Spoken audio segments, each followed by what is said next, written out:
They Were Here Before by Corinne Samuels, Chapter 5. Shani. When I get home that evening, I anticipate an avalanche of tormenting emotions, but none make an appearance. As a matter of fact, all day at work, on my way home in my Uber, I wait and search deep inside myself for them, but no such devil assails me.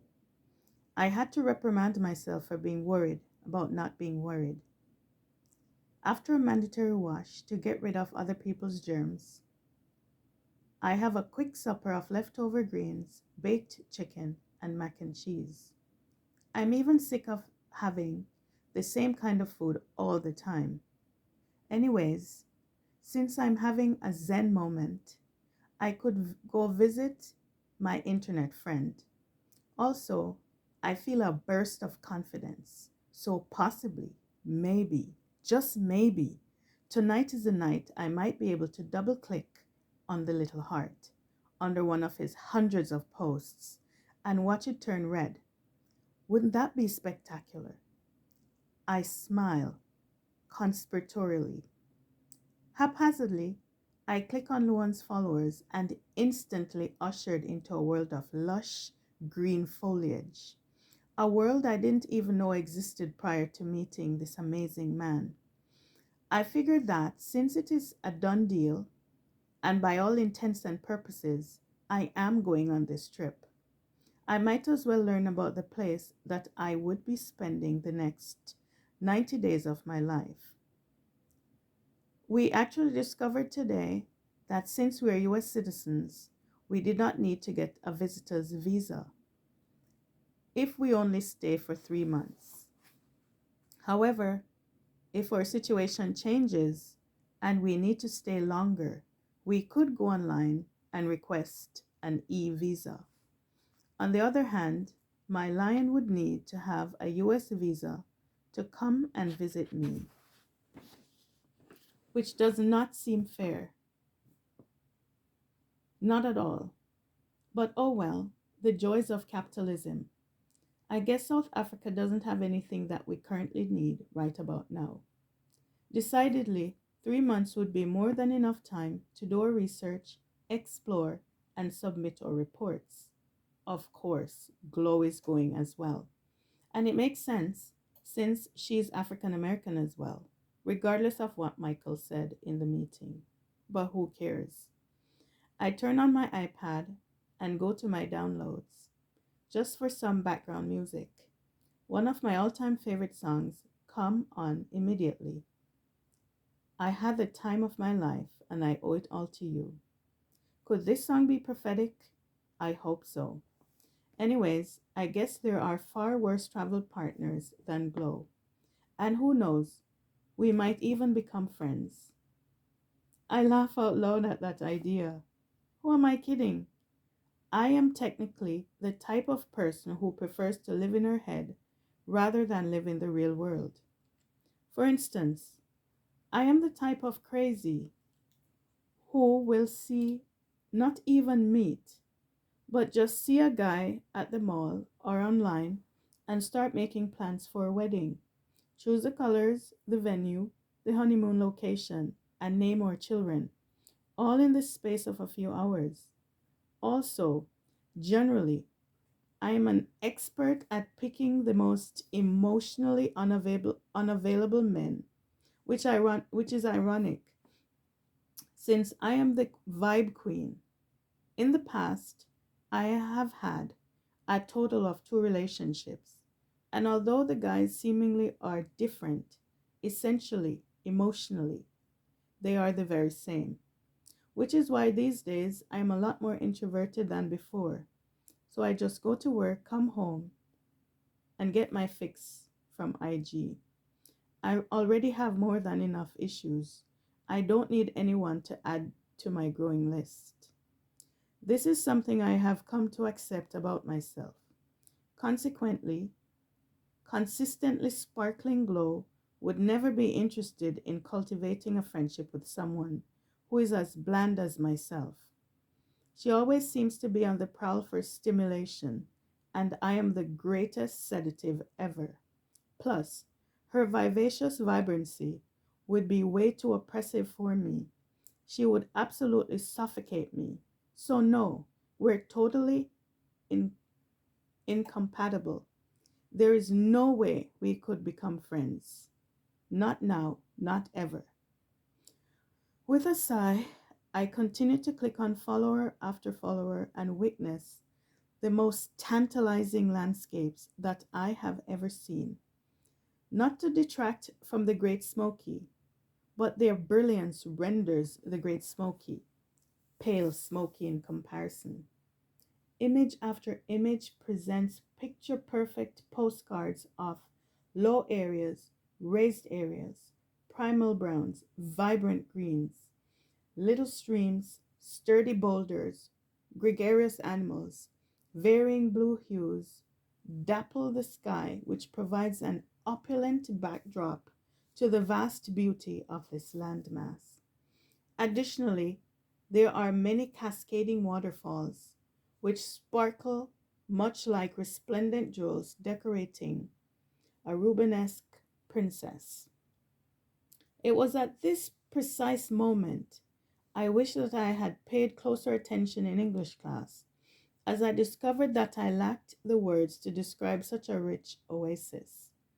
Although I believe that even the great Shakespeare and even Chaucer himself would have struggled to articulate the most fitting and appropriate words to fully describe this elaborate expanse, which is Africa in general, but South Africa in particular. All the natural remedy to soothe my troubled soul. Imagine searching for a cure and not knowing the cure was readily available all along. People can say all they want about social media, but I am grateful for it. How else would I have discovered so many new places, made so many new friends? Friends I don't even have to talk with, entertain, or go out with. Let's face it, how many people are able to afford expensive trips? Not that many, right? But through this medium, we are able to visit faraway locations, do research based on sound bites and images from across the globe. The world is indeed a global village. After all, it does take a village, and we are all children of the world. Invigorated by the artistic renderings of the master painter, I plow deeper and deeper into the underbelly of the internet, totally and utterly amazed by the candor of the people here. They seem to have carved out a safe space for themselves to express wide ranging opinions on various topics, everything from the intellectual, the political, to the hypothetical, the strongly emotional, to the very fundamental, and all shared with an undertone of humor. I love it here. On my quest, I come across a phrase that greatly resonates with me at my most vulnerable and primal level. We are our ancestors' wildest dreams. Wow. This gets me thinking about my lineage. But in truth and in fact, I have never thought about anyone in my family beyond my grandparents. I am not from a family that shares oral history and familial stories. We don't even talk about genetic sicknesses and diseases. So I'm not even sure where to begin in terms of processing this new ideology. One thing I know for sure is the fact that we are African Americans more than implies that our origin started in Africa, but where in Africa is a big mystery. Africa is such a colossal continent. Well, to me, it is.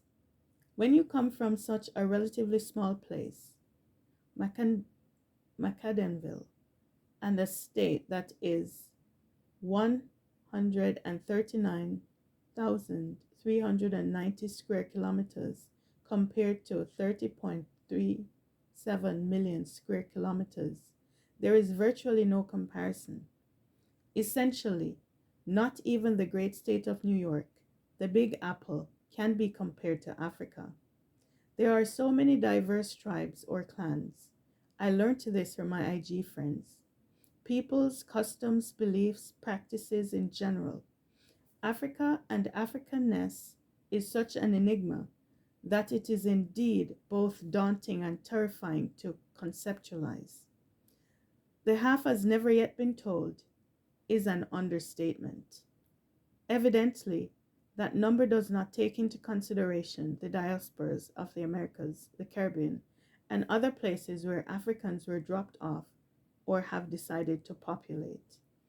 As expected, over time, the inordinate nature of my thinking and the vivid images begin to weigh heavily on me, so I reluctantly call it a night. Even the very images themselves speak to me so forcefully. They bear an emotional intelligence which is both inspiring and draining. All at once, this trip is starting to prove far more significant than I initially thought. But I am still secure in my desire to go, even though, as usual, my overthinking has basically terrified me beyond measure, and now I'm inordinately scared and super anxious, in a good way. However, I am still beyond thrilled to go, to meet new people, to learn new things, to make new discoveries about myself and potentially about my genealogy, where my bloodline comes from, where all my idiosyncrasies come from. Some people say that we should not live in the past, and I quite agree, but being a square peg in a round world is quite isolating and confusing at times. Needless to say, sometimes we have to examine the past to clarify the present and extricate the future, because clearly, without knowledge of the past, we run the risk of making the same blunders as our foreparents. Plus, I am sick and tired of being sick and tired and of feeling stuck, like I'm going around in circles.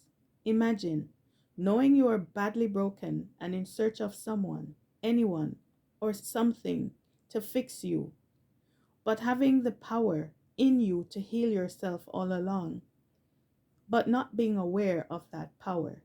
Also, not having the keys to unlock that power.